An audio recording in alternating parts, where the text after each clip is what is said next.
time to stop Iran was a long time ago. Now they believe that there are about 300 bomb sites that would have to be hit if you wanted to stop them from having a bomb. This, I believe, is beyond Israel's capability. Meanwhile, the training exercise is going on near the Persian Gulf. For some reason, the mainstream press globally is trying to image this armada as the largest armada ever assembled. It's not. Now, it may be the largest armada ever assembled for training exercises, but, I guess it's still big enough to be spooky ships from 25 nations that are gathering for the exercise. But it's not being led by the Great Satan this time, it's being led by Great Britain. Why? Well, we have relinquished again, but we also have a reason. Great Britain has a big reason to want this oil to be shipped because of, you see this, the shipping route. That's the path of oil, and it goes that way. And if you see, there is Yemen and Somalia, and that's where it really gets dangerous, Yemen and Somalia. And from there right into the Straits of Hormuz, the Gulf of Aden, and that's where the pirates are, and then through the Suez Canal and the Straits of Gibraltar. Now, if you want to avoid pirate attacks, you could take this other route, and the other route takes you all the way around. This is the way it was done 100 years ago.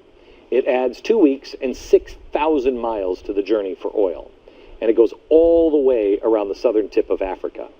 Some countries are already choosing this longer route, and if access to the Suez Canal is compromised, then we all have to.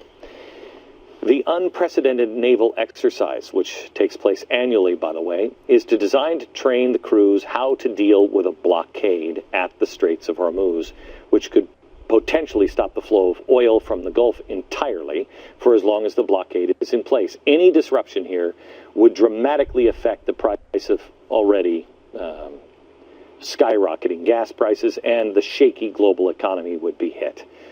And that is the idea, that Iran would try to attempt to disrupt the flow of oil in retaliation for an Israeli strike.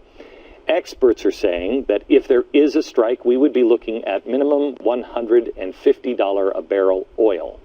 So you know, in July of, 2007 or 2008, I think, when we had the crash, oil was at $145 a barrel, and that, they say, was the straw that broke the camel's back and collapsed the economy, because oil at that price is unsustainable. Our systems are not made for that price of oil.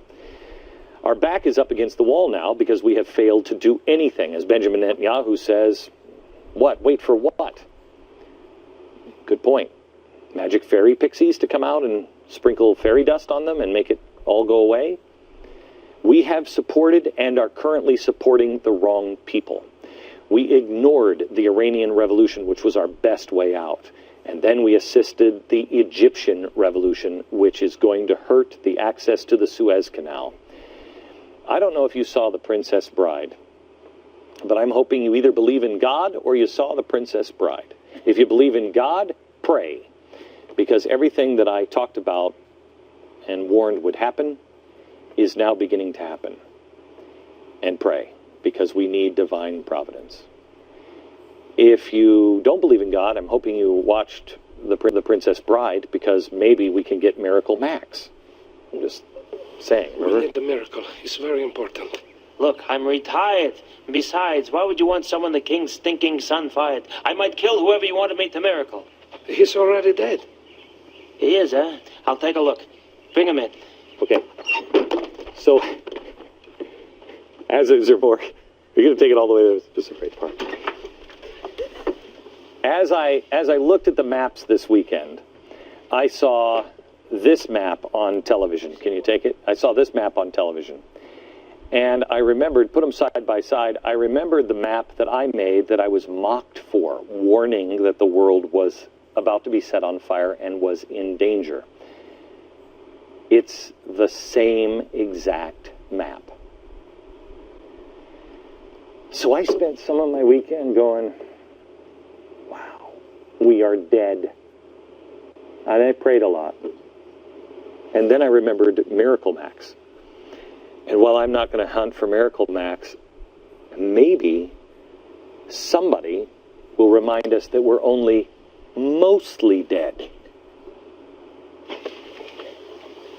Yeah, mostly dead is slightly alive. That's what I'm thinking.